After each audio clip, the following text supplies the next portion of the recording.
Bonjour, honey! From Tuesday's presentation about fishes came out well. All those hard work paid off, paying us with grades and confidence. Instead of just being nervous or embarrassed in your presentation, take a look at our presentation. Had so much fun. Activities can boost your confidence and socialness. And you can also work out on each other, making guys teamwork. Don't leave out on your friends on your group activities. Make them feel fun and active to also boost themselves through social activities. Alright, enough chattering. Let's get started on the group mates. They each pick a card to who's gonna be first. Fuzzy and cotton line. Mouth fungus. Isa ka tinahan din siya ba? O say colors? Ha? Off-white marks. Okay, very good. Okay? Group 1 and group 2 can go. 1 million, 2 million, 3 million, 4 million, 5 million. Okay, good job. Such a good performance, members of the first group that attended. Group 2. 1, 2, 3, 4. Group is at the door. We are stop. Singing with our mommy stop. Go, group 2.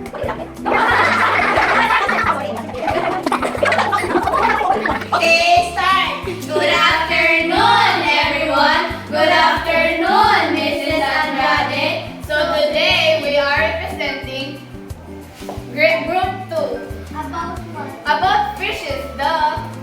Okay. Play the video.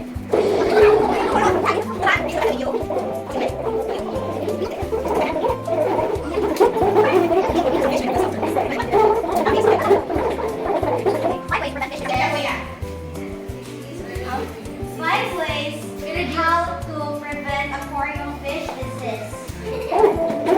Maintain the water color regularly, test the water and perform partial water change to keep the water parameter stable and remove the harmful substances.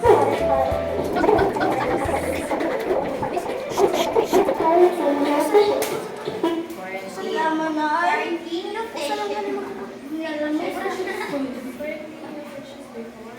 Quarantine new fishes before adding new fishes to your tank. Quarantine them for a few weeks to ensure they are healthy and disease-free.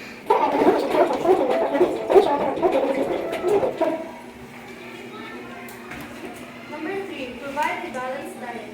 Feed your fish a very nutritious diet to boost their immune system and overall health.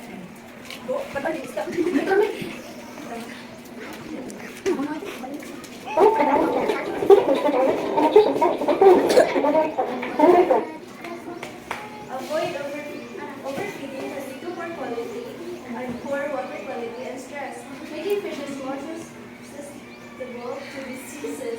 Feed only what your fish can consume in a few minutes.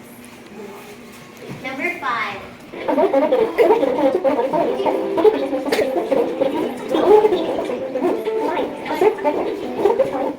Number 5. Observe regularly. Keep a close eye on your fish for any signs of illness, such as changes in behavior, appearance, or appetite, and address any issues promptly. Oh, pwede lang. And later I will have questions ha. Then anyone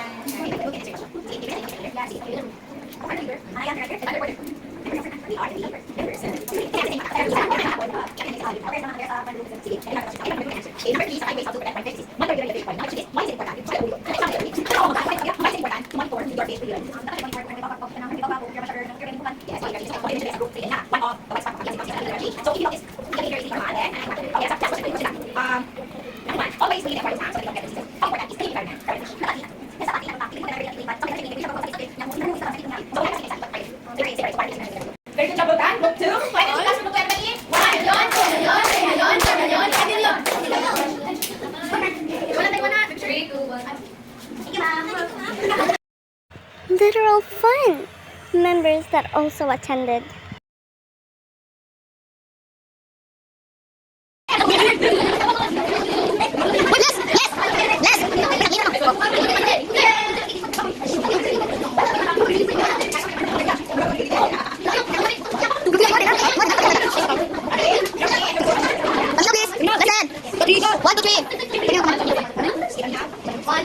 Good afternoon, everyone. Good afternoon, Mrs. Andrade. Good afternoon, see na I have a group leader. Good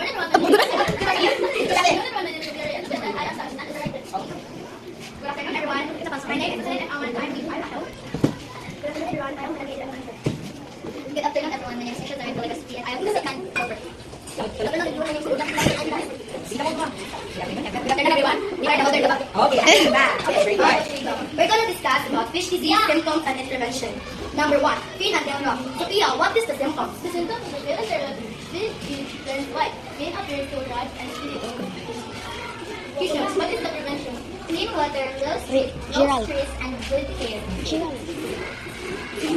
Jocelyn, what is the fish disease? Malfunction.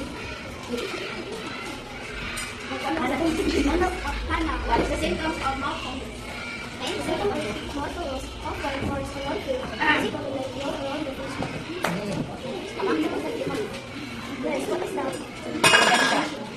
Number 3, vibriosis, the fish disease. The symptoms is red skin, face pain, and tail, protruding eyeballs. Sophia, what is the prevention?